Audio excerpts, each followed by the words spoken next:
പ്രിയമുള്ള എൻ്റെ വിദ്യാർത്ഥിനികളെ എല്ലാവരെയും ഞാൻ NIS all Kerala distance education എന്ന് പറയുന്ന നമ്മുടെ സ്ഥാപനത്തിലേക്കുള്ള ഓൺലൈൻ വീഡിയോ ക്ലാസ്സിലേക്ക് സ്വാഗതം ചെയ്യുകയാണ്. ഇന്ന് ഞാൻ നിങ്ങൾക്ക് മുമ്പിൽ പ്രസന്റ് ചെയ്യുന്നത് NIS +2 ഹ്യൂമാനിറ്റീസിന്റെ സോഷ്യോളജിയുടെ ന്യൂ സിലബസ് അനുസരിച്ചുള്ള ക്ലാസ് ആണ്.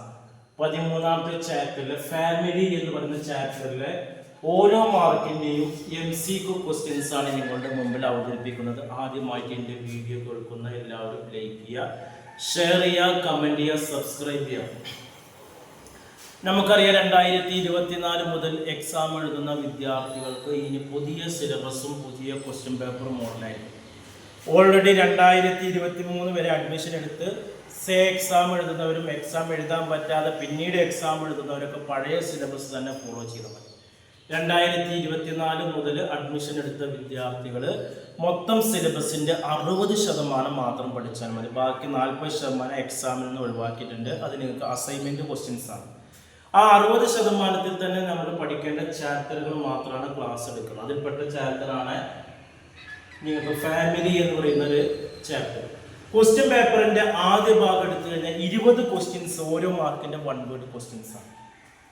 അതിൽ ഓപ്ഷണൽ ക്വസ്റ്റ്യൻസ് ഉണ്ടാവും, ഓർ ക്വസ്റ്റ്യൻസ് ഉണ്ടാവും, ഫിൽ ഇൻ ദ ബ്ലാങ്ക്സ് ഉണ്ടാവും, ബ്രാക്കറ്റിൽ നിന്ന് എടുത്തെഴുതാനുള്ള ഉണ്ടാവും, മാച്ച് ദ ഫോളോയിങ് ഉണ്ടാവും, ട്രൂ ഓർ ഫോൾസ് ഉണ്ടാവും. ഇങ്ങനെ പല രീതിയിലുള്ള ക്വസ്റ്റ്യൻസ് ആയിരിക്കും. അത് എങ്ങനെ ആൻസർ ചെയ്യാം എന്നുള്ളത് ചിലപ്പോൾ ഗൈഡ് മാത്രം നോക്കി നിങ്ങൾക്ക് കിട്ടൂല. ടെക്സ്റ്റ് ബുക്കിൻ്റെ അടിയിൽ ഓരോ ചാപ്റ്ററിൻ്റെ അടിയിൽ ഇപ്പോൾ 14ാമത്തെ ചാപ്റ്റർ 14.1, 14.2, 14.3 എന്ന് പറഞ്ഞാൽ ഇൻഡെക്സ് ക്വസ്റ്റ്യൻസ് ഉണ്ടാവും. അതിൻ്റെ ആൻസറും ടെക്സ്റ്റ് ബുക്കിൽ തന്നെ ഉണ്ട്. അത് നിങ്ങൾ നന്നായിട്ട് പ്രാക്ടീസ് ചെയ്യാം. അതാണ് ഞാൻ ബോർഡിൽ എഴുതി പ്രാക്ടീസ് ചെയ്യിപ്പിക്കുന്നത്. ഓക്കെ, ക്വസ്റ്റ്യൻസ് നിങ്ങൾക്ക് ഇംഗ്ലീഷിലായിരിക്കും, ആൻസർ നിങ്ങൾക്ക് ഇംഗ്ലീഷിലോ മലയാളത്തിലോ എഴുതാം.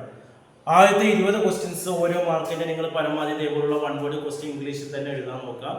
പിന്നെ വരുന്നതൊക്കെ മലയാളത്തിലോ അല്ലെങ്കിൽ ഇംഗ്ലീഷിലോ എഴുതാവുന്നതാണ്. ഫസ്റ്റ് ഞാനൊരു 4 ക്വസ്റ്റ്യൻസ് ട്രൂ ഓർ ഫാൾസ്, തന്നിരിക്കുന്ന ആശയങ്ങൾ ശരിയാണോ തെറ്റാണോ എന്നുള്ളത്. ശരിയാണെങ്കിൽ ട്രൂ എന്നും തെറ്റാണെങ്കിൽ ഫാൾസ് എന്നും. Family members always share a common residence ആണ്. ഫാമിലി മെമ്പർമാർ എല്ലായ്പ്പോഴും ഒരു കോമൺ റെസിഡൻസ്, സ്ഥിരതാമസം എന്നൊക്കെ പറയില്ല, അത് ഷെയർ ചെയ്യുന്നുണ്ടെന്നാണ്. അത് ആൻസർ തെറ്റാണ്. അടുത്ത yearly care and education of the child is the functions of family. ഫാമിലിയുടെ ധർമ്മമാണ് ഇയർലി കെയർ ആൻഡ് എഡ്യൂക്കേഷൻ. കുട്ടികൾക്ക് കൊടുക്കുന്ന ഒരു വിദ്യാഭ്യാസ രീതിയാണ്.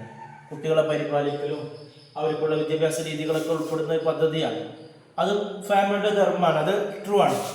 അടുത്തത് in the linear joint family person live with is one and grandson. Linear joint family ഒരു വ്യക്തി ജീവിക്കുന്നത് അദ്ദേഹത്തിൻ്റെ ഗ്രാൻഡ് സണ്ണിനോട് കൂടിയാണ്. അത് എന്താണ് ട്രൂ ആയിട്ടാണ് വരുന്നത്. Common residence is an essential characters of joint. Common ആയിട്ടുള്ള ഒരു റെസിഡൻസ് ഉണ്ടാകുക എന്നുള്ളത് ഒരു പ്രധാനപ്പെട്ട പ്രത്യേകതയാണ് ജോയിന്റ് കൂട്ടുകുടുംബത്തിന്. അതും തെറ്റാണ്. അപ്പോൾ ഇതിന് ശരിയായിട്ടുള്ളത് നമുക്ക് ഏതാ 2ാമത്തെ 3ാമത്തെ. ഇനി ഫിൽ ഇൻ ദ ബ്ലാങ്ക്സ് ആണ്. വിട്ട ഭാഗം അതിനൊക്കെ ഓരോ മാർക്കാണ്. Family members are related each other by blood. Family മെമ്പർമാർ ബന്ധപ്പെട്ടിരിക്കുന്ന ബ്ലഡിൻ്റെ അടിസ്ഥാനത്തിൽ അല്ലെങ്കിൽ എന്താണ് മാരേജ് അല്ലെങ്കിൽ അഡോപ്ഷൻ. അടുത്ത provide emotional support in tense situation is the dash functions of ഫാമിലിയാണ്. സൈക്കോളജിക്കൽ ഫങ്ഷനാണ്. ഇമോഷണൽ സപ്പോർട്ട് ഉണ്ടാകുക എന്നുള്ളത് ഒരു ഫാമിലിയുടെ സൈക്കോളജി, മനഃശാസ്ത്രപരമായിട്ടുള്ള ധർമ്മമാണ്. 3ാമത് പറയുന്നത് mother is the supreme authority. പലതരത്തിലുള്ള ഫാമിലി നമ്മൾ പറയുന്നുണ്ട്. മദർ, അമ്മമാര് മെയിൻ അതോറിറ്റി ആക്കുക ഒരു കുടുംബത്തിൻ്റെ.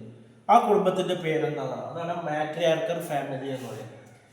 4ാമത്തെ ഇൻ ദ ജോയിന്റ് ഫാമിലി, കൂട്ടുകുടുംബ വ്യവസ്ഥയിൽ ബ്ലഡ് റിലേഷൻഷിപ്പ്, രക്തബന്ധം എന്ന് പറയുന്നത് ഗെറ്റ് പ്രിഫറൻസ് ഓവർ ഡേഷ് റിലേഷൻഷിപ്പാണ്, മെറിറ്റൽ റിലേഷൻഷിപ്പാണ്, വിവാഹപരമായിട്ടുള്ള ബന്ധമാണ്. ലാസ്റ്റ് ആണ് the modern family has become dash. The modern family is the child centric എന്നാണ് വരുന്നത്. ഇത്രയാണ് 1 വേർഡ് ക്വസ്റ്റ്യൻസ് വരുന്നത്. ഇനി തുടർന്നുള്ള ചാപ്റ്ററുകളുടെ ക്ലാസ്സുകൾക്കും മറ്റുള്ള NSന്റെ SSLC +2 എല്ലാ വിഷയങ്ങളുടെ ക്ലാസ്സുകൾക്കും നമ്മുടെ ചാനൽ സബ്സ്ക്രൈബ് ചെയ്യുക. NSന്റെ SSLC +2 അഡ്മിഷൻ ഇന്ത്യയിലെ മുഴുവൻ സ്റ്റേറ്റുകളിലും വളരെ കുറഞ്ഞ ഫീസിൽ നമ്മുടെ സ്ഥാപനത്തിൻ്റെ കീഴിൽ കൊടുക്കുന്നുണ്ട്. ഓൺലൈൻ ക്ലാസ്സുകൾ അടങ്ങിയിട്ടുള്ള കോഴ്സാണ് വരുന്നത്. നിങ്ങളുടെ ജോലിക്ക് തടസ്സപ്പെടാത്ത രീതിയിൽ ഗൾഫിലുള്ള മലയാളികൾക്കൊക്കെ നമ്മുടെ ക്ലാസ്സിൽ പങ്കെടുക്കാം. കൂടുതൽ വിവരങ്ങൾക്കും അഡ്മിഷനും എൻ്റെ വാട്സപ്പ് നമ്പർ ഡിസ്ക്രിപ്ഷൻ ബോക്സിൽ കൊടുത്തിട്ടുണ്ട്, അതിൽ കോൺടാക്ട് ചെയ്യുക. 9037114679. Okay, thank you.